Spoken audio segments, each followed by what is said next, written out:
ये देखो अभी हम लोग यहाँ पर क्या देखने वाले हैं, जो भी रिटायर पार्टनर है, ठीक है, तो रिटायरमेंट चैप्टर के जो इंपॉर्टेंट एडजस्टमेंट है, जो एग्जाम में बार बार पूछे जाने वाले एडजस्टमेंट है, ऐसे एडजस्टमेंट हम लोग देखेंगे। ठीक है, इससे पहले हमने क्या देखा, बेसिक देखा और पोस्टिंग के ट्रिक देखे, कैसे शॉर्टकट तरीके से हम लोग पोस्टिंग करते हैं। अभी जो सबसे इंपॉर्टेंट एडजस्टमेंट है रिटायरमेंट में पूछा जाता है और जिसके आने के चांसेस बहुत ज्यादा है, ऐसे एडजस्टमेंट देखेंगे। गिन के लॉजिकली 6 से 7 एडजस्टमेंट होता है, उतना करके जाने का कोई भी ऐसा चीज नहीं है जो आपको इसमें छूटेगा, पूरा कवर हो जाएगा यहाँ पर। तो सबसे पहले मैं एडजस्टमेंट को करने के लिए यहाँ पे दो तरीके से लिखते हैं। यहाँ पर हर एक एडजस्टमेंट के मिनिमम कितने इफेक्ट होते हैं, 2 इफेक्ट होते हैं। ठीक है, हर एक एडजस्टमेंट के मिनिमम 2 इफेक्ट होते हैं। तो मैं यहाँ पर एक जगह एडजस्टमेंट लिखूंगा और एक जगह दोनों इफेक्ट इसके लिखेंगे हम लोग।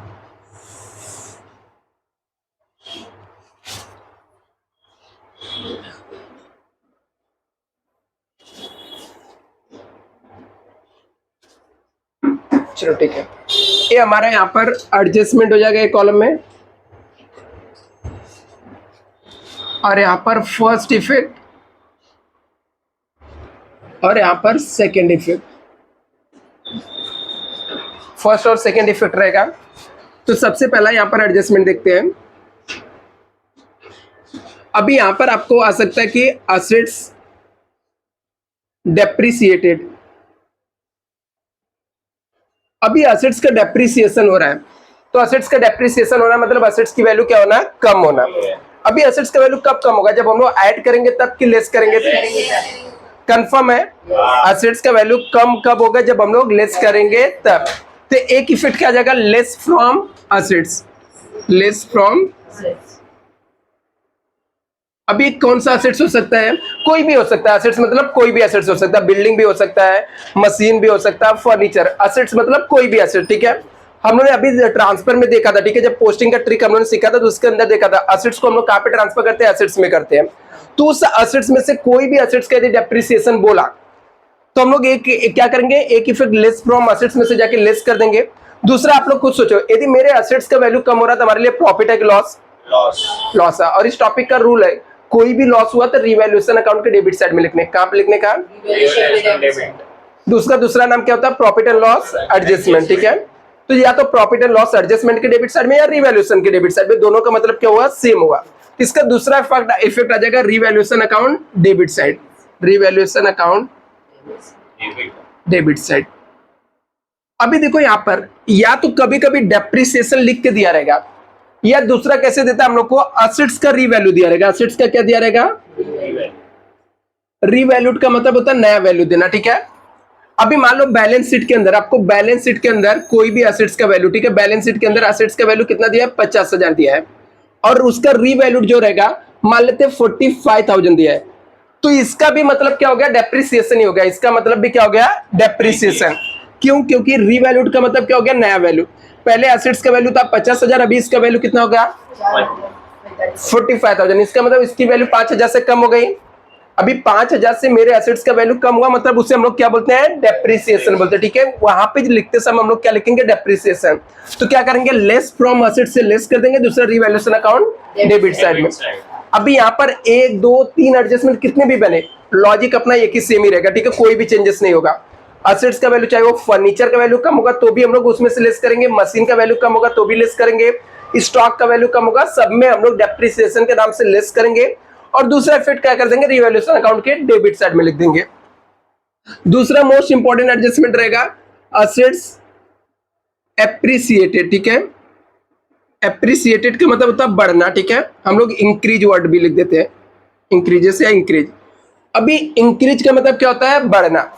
इंक्रीज मतलब क्या होता है, बढ़ना। अभी एसेट्स का वैल्यू कब बढ़ेगा, जब हम लोग उसमें ऐड करेंगे तब कि लेस करेंगे तब, ऐड करेंगे तब बढ़ेगा। ठीक है, सीधी सी बात, यदि किसी चीज की वैल्यू बढ़ाना तो उसमें क्या करना पड़ेगा, हम लोग को ऐड करना पड़ेगा। तो एसेट्स का वैल्यू कब बढ़ेगा, जब हम लोग उसमें क्या करेंगे, ऐड करेंगे। अभी मेरे एसेट्स का वैल्यू बढ़ रहा था, हमारे लिए प्रॉफिट है कि लॉस, प्रॉफिट। और इस टॉपिक का रूल क्या है, कोई भी प्रॉफिट हुआ तो रिवैल्यूएशन अकाउंट के क्रेडिट साइड में लिखा, लॉस हुआ तो रिवैल्यूएशन के डेबिट साइड में, प्रॉफिट हुआ तो रिवैल्यूएशन अकाउंट के क्रेडिट साइड में लिखने का। तो कब बढ़ेगा, जब हम लोग उसमें ऐड करेंगे तब जाके हम लोग यहाँ पर ऐड कर देंगे, ऐड इन असेट्स। और दूसरा रिवैल्यूएशन अकाउंट क्रेडिट साइड में। अभी देखो सेम चीज जैसे मैंने यहाँ का बताया, सेम ऐसे भी इसमें भी हो सकता है। मान लेते हैं कि कोई एसेट्स का वैल्यू जो है पहले से हम लोग को दिया है 50,000 दिया है, और इसका रीवैल्यूड दिया, रीवैल्यूड मतलब होता है नया वैल्यू दिया हुआ, ठीक है। नया वैल्यू कितना दे दिया, 50 या 55 या 60,000 दे दिया। पहले इसका वैल्यू था 50,000, अभी इसका वैल्यू कितना हो गया, 60,000। इसका मतलब इसका वैल्यू कितने से बढ़ गया, 10,000 से। यहाँ पर कितने से चेंज हुआ था, 5,000 से।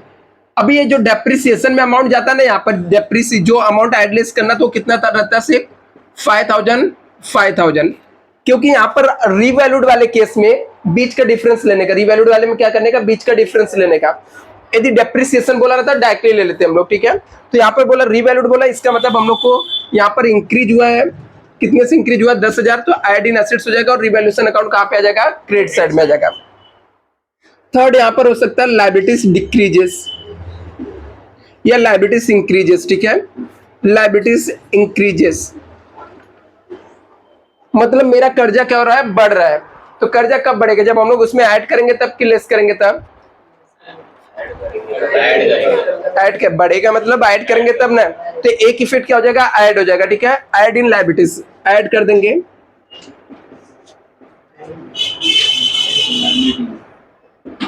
अभी मेरा कर्जा बढ़ रहा था, हमारे लिए प्रॉफिट है कि लॉस, कर्जा बढ़ेगा तो प्रॉफिट है कि लॉस है। और टॉपिक का रूल क्या है, कोई भी लॉस हुआ तो रीवैल्यूएशन अकाउंट के डेबिट साइड में लिखेंगे। तो इसका दूसरा इफेक्ट आ जाएगा रीवैल्यूएशन अकाउंट डेबिट साइड में।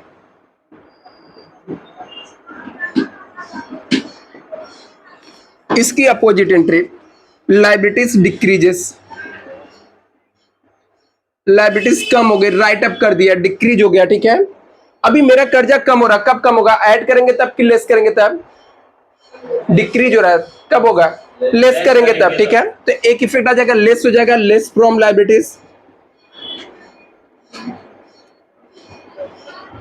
अभी मेरा कर्जा कम हो रहा था, हमारे लिए प्रॉफिट है कि लॉस, प्रॉफिट है ना। और कोई भी प्रॉफिट हुआ तो कहां पे आ जाएगा, रिवैल्यूएशन अकाउंट क्रेडिट साइड।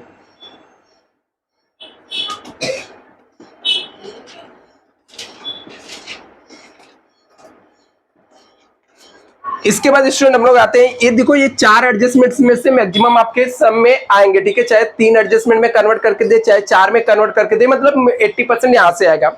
अभी नेक्स्ट क्या आ सकता है यहाँ पर, अभी गुडविल का, किसका आएगा, गुडविल का ट्रीटमेंट। लेकिन गुडविल का मैं यहाँ पर नहीं सिखाने वाला, गुडविल के लिए मैं अलग से सीखेंगे हम लोग, ठीक है। क्योंकि इसके 4 अलग अलग टाइप्स के यहाँ पर गुडविल के आते हैं, ठीक है। 4 टाइप में से कोई भी एक टाइप्स का आपको यहाँ पर पूछ लेगा, तो गुडविल के लिए हम लोग सेपरेट रखते हैं, ठीक है। इसके बाद हम लोग गुडविल का करेंगे। इसके अलावा यहाँ पर आता है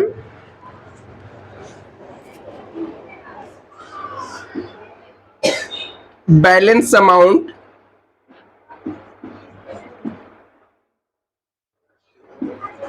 retire partners, balance amount paid in cash. मतलब जो बैलेंस अमाउंट था उसको हम लोगों ने किस में पे कर दिया, कैश में पे कर दिया, ठीक है। अभी बैलेंस अमाउंट को हम लोगों ने कैश में पे कर दिया, तो हमारे पास से कैश क्या हो रहा है, जा रहा है। और जा रहा है तो हमारा कैश बढ़ेगा कि कम होगा, कम होगा। तो कम हो जाएगा तो लेस कर देंगे, लेस फ्रॉम कैश। कहां से लेस कर देने का, कैश या बैंक रहेगा, कोई भी रहेगा, ठीक है। कैश और बैंक में से लेस हो जाएगा। दूसरा, पार्टनर पैसा लेके जा रहे हैं ना, पार्टनर को पे कर रहे हैं, तो पार्टनर्स कैपिटल अकाउंट के डेबिट साइड में आ जाएगा। कहां पे आ जाएगा, partners capital account debit side. Mostly एक और एडजस्टमेंट है, ठीक है, वो आता नहीं, फिर भी हम लोग देख लेते हैं। कंटिन्यूअस पार्टनर कंट्रीब्यूट करता है, ठीक है। Continuous partner